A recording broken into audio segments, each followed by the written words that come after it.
Comunicação é o que o outro entende e sente. E numa assembleia cheia de gente que já chega desconfiada, magoada ou na defensiva, o que você diz pode não chegar do jeito que você pretendia. Você pode dizer a coisa certa e mesmo assim as pessoas podem ouvir e entender completamente diferente. E aí você fica sem saber aonde está errando. Eu sou a Carla Pluchenik e depois de mais de 20 anos estudando condomínios, percebi que a técnica sozinha não resolve boa parte dos problemas dos síndicos. Esta aula tem 12 minutos e é um pedaço do que eu trabalho no curso Por Trás da Pauta. Então fica até o final que lá na frente do vídeo você vai compreender a influência que você pode ter ao se comunicar. O que você diz não é o que eles ouvem. Já aconteceu de você preparar tudo, conhecer os números, saber as regras, ter todos os argumentos, mas quando fala, a sala não ouve ou parece que ouve diferente do que você disse. E aí vem aquela frustração, né? Como é que pode? Estava tudo ali, claro, organizado. Eu vou te contar uma coisa: o problema não era a informação, mas a forma como ela foi recebida. Comunicação não é só o que você diz, é o que o outro entende e sente, e essa aula é sobre isso. A psicologia social mostra algo que muda tudo na forma de conduzir uma assembleia. Quando as pessoas se sentem ameaçadas, elas param de ouvir. E isso é um instinto, todos nós temos. O nosso cérebro foi programado para sobreviver. Então, quando vem um estado de ameaça, um alerta muito grande, ele fecha para qualquer argumento, por mais lógico e por mais correto que seja. Outra coisa, o síndico é o profissional contratado que precisa saber como um condomínio funciona.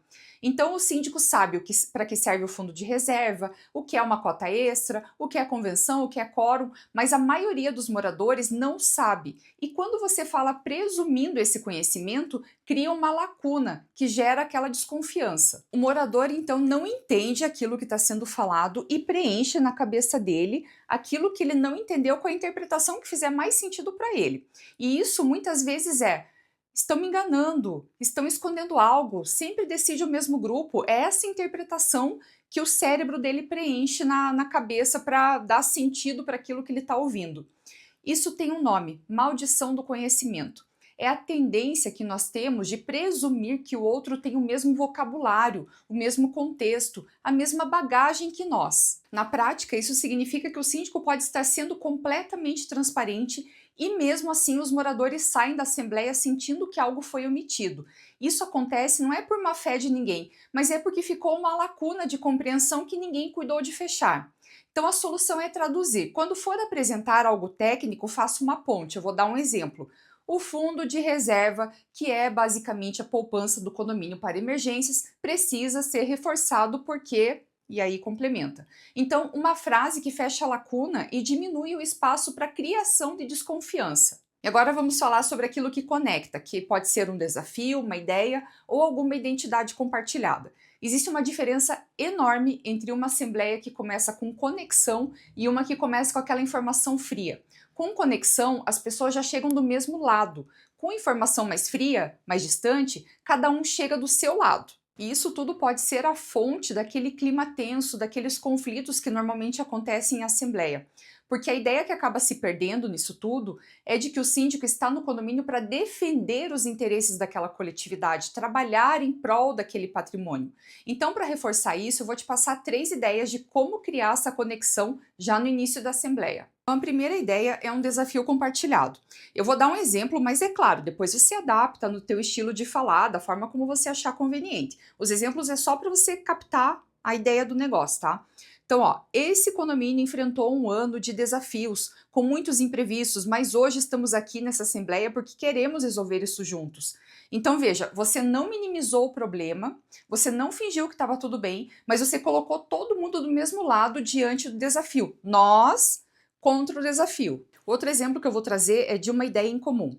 Então, todos nós queremos um condomínio que valorize nosso patrimônio, seja seguro para as nossas famílias. É para isso que estamos aqui hoje.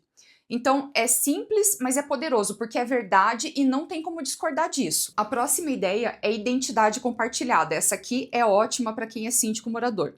Somos vizinhos e dividimos o mesmo espaço, as mesmas estruturas, os mesmos problemas. O que decidirmos hoje afeta a todos nós igualmente.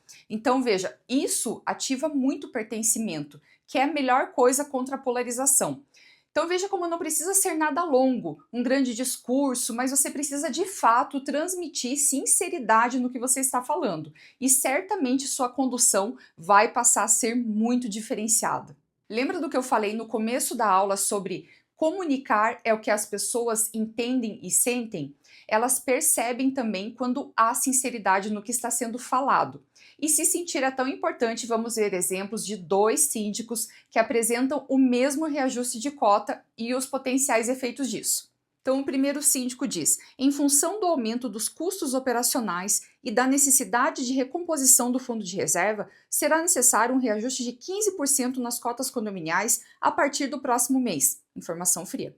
O segundo diz: o condomínio teve um aumento de custos esse ano, tudo subiu. Energia, manutenção, mão de obra. Aqui vejam a importância de dar os exemplos daquilo que encareceu, para que as pessoas visualizem, não fala de forma dispersiva ali, tudo subiu, mas tudo o quê? Continuando, nós precisamos garantir que os serviços continuem funcionando e que não tenhamos uma surpresa maior lá na frente. Então, para cobrir esses aumentos, vamos precisar de um reajuste de 15%. Eu sei que não é o momento ideal, mas é a decisão mais responsável. A informação passada é a mesma, mas a percepção pode ser completamente diferente. O primeiro síndico gerou distância, informação fria. O segundo gerou mais confiança, uma comunicação mais empática. O segundo usou uma linguagem que faz sentir, reconheceu a dificuldade, mostrou cuidado e apresentou a decisão como algo a ser feito para proteger aquela coletividade, não para onerar, para punir. Sempre que for comunicar algo difícil, pergunte antes: como eu quero que as pessoas se sintam ao ouvir isso? A resposta vai mudar cada palavra que você escolher. Agora vamos ver por que uma reclamação específica pode derrubar todo o seu argumento. Você preparou os dados, organizou os números e tinha tudo para conduzir bem. Aí vem um morador, levanta a mão e conta a história dele. Minha mãe é idosa, mora sozinha no quinto andar e o elevador ficou parado 3 dias. 3 dias, ela não conseguiu sair do apartamento. Pronto, a sala muda e o argumento técnico entra por um ouvido e sai pelo outro. E de repente você está respondendo a uma história, saindo totalmente da pauta. Existem pesquisas científicas que comprovam que uma situação específica com rosto e contexto move muito mais as pessoas do que um dado geral. Então essa história que o morador contou pontuando a pessoa foi muito mais forte do que se ele tivesse falado: o elevador ficou parado 3 dias e os idosos não puderam sair do apartamento. Ele deu rosto, ele deu nome, deu forma à reclamação. Existe também um outro estudo clássico que mostra que as pessoas doavam muito mais para salvar uma criança específica do que para salvar um grupo de crianças. Quanto maior o número de crianças, menos o cérebro conseguia se conectar emocionalmente com aquela situação. Na assembleia acontece a mesma coisa. Então aquele morador que se levanta e conta a sua situação pessoal ativa algo que relatório nenhum consegue ativar: empatia coletiva. Quando a sala entra nesse modo de empatia, qualquer resposta que transpareça, que pareça de longe frieza, vai soar como insensibilidade. Então, o que fazer? Então, o primeiro movimento, acolher antes de responder. O erro mais comum nesses casos é rebater direto, explicar que foi culpa da empresa de manutenção, justificar, apresentar dados. Isso pode estar completamente correto e mesmo assim piorar muito a situação. A sala, nesse caso, não está esperando uma explicação técnica, ela está esperando sentir que você ouviu aquilo de verdade, que se importou com o ocorrido, deu atenção à situação. Então, uma forma como isso pode ser abordado: Dona Maria, obrigado por trazer isso. 3 dias sem elevador com uma mãe idosa em casa é uma situação séria e faz todo sentido que a senhora esteja preocupada. Então, nesse caso, você não assumiu a culpa.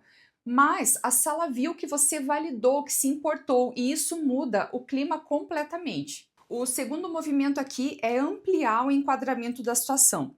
Então, continuando ali, o que a senhora trouxe afeta outras famílias também. Tem idosos, tem pessoas com mobilidade reduzida, tem situações que a gente não vê, mas que também existem. Por isso, a decisão que vamos tomar aqui precisa ser boa para o condomínio como um todo. Então você não entrou no duelo síndico contra morador, colocou todo mundo do mesmo lado, incluindo a Dona Maria. E o objetivo do terceiro movimento é redirecionar para uma solução, para não ficar aquelas discussões intermináveis que não levam a lugar nenhum. Então, um exemplo do que pode ser falado. É exatamente para resolver situações como essa de forma definitiva que esse ponto está na pauta hoje. Vamos votar para que isso não se repita. Então note, você não precisa ganhar o argumento, basta você conduzir a sala de volta para onde ela precisa realmente estar. A esperança move e engaja muito mais do que o medo. Então aquele síndico que só comunica problemas, riscos, ameaças, perde a sala progressivamente e não significa que as pessoas não queiram ouvir de verdade. Mas aí entra outra pegadinha do cérebro. Diante de ameaças contínuas, sem saída, as pessoas ficam meio que entorpecidas. Isso acontece porque a esperança é um motivador muito mais eficaz do que o medo para gerar a ação e o comprometimento mais sustentados. O medo paralisa, gera aquela reação imediata, mas depois ele passa. Já a esperança, ela mobiliza mais, mantém as pessoas mais comprometidas ao longo do tempo. Tá, mas na prática, não estou falando aqui para você esconder os problemas ou fingir que está tudo bem. Isso só significa que é preciso estruturar um pouco mais a comunicação, partindo do problema, mas chegando sempre numa direção. Vamos comparar aqui. O condomínio está com o fundo de reserva zerado. Temos 3 processos em andamento e a inadimplência está em 28%. Só largou o problema. Agora olha como soa diferente. Temos muitos desafios pela frente. O fundo de reserva está zerado, há processos em andamento e a inadimplência está em 28%. Está muito alta. Por isso, eu trouxe um plano para os próximos 6 meses que começa a reverter esse quadro. Vou apresentar agora. A segunda versão tem os mesmos problemas, mas tem uma direção. E direção gera o quê? Esperança. Então, sempre que for comunicar algo difícil, se pergunte: qual é o próximo passo que eu posso oferecer? Mesmo que seja pequeno, mesmo que seja incerto, a sala precisa sentir que existe um caminho a ser seguido. Então, reforçando o ponto-chave dessa aula. Comunicação não é o que você diz, é o que o outro entende e sente. O síndico que aprende a calibrar isso não precisa mais ficar tendo razão em voz alta. Ele simplesmente conduz com estratégia. Porque as pessoas não seguem só quem tem mais informação, elas seguem quem as faz sentir que estão sendo ouvidas e respeitadas e que existe um caminho pela frente. Isso que eu acabei de te mostrar é apenas um pedaço. É uma das 8 ferramentas que eu trabalho lá dentro do curso Por Trás da Pauta, onde você vai aprender também a lidar com os personagens que aparecem em toda a assembleia, aprender ferramentas de autoridade, o que responder quando alguém te ataca sem perder o controle e até mesmo a escolher o condomínio certo para você. As matrículas do Por Trás da Pauta estão abertas. O link está aqui embaixo e eu espero que você também faça parte e venha enxergar por trás da pauta.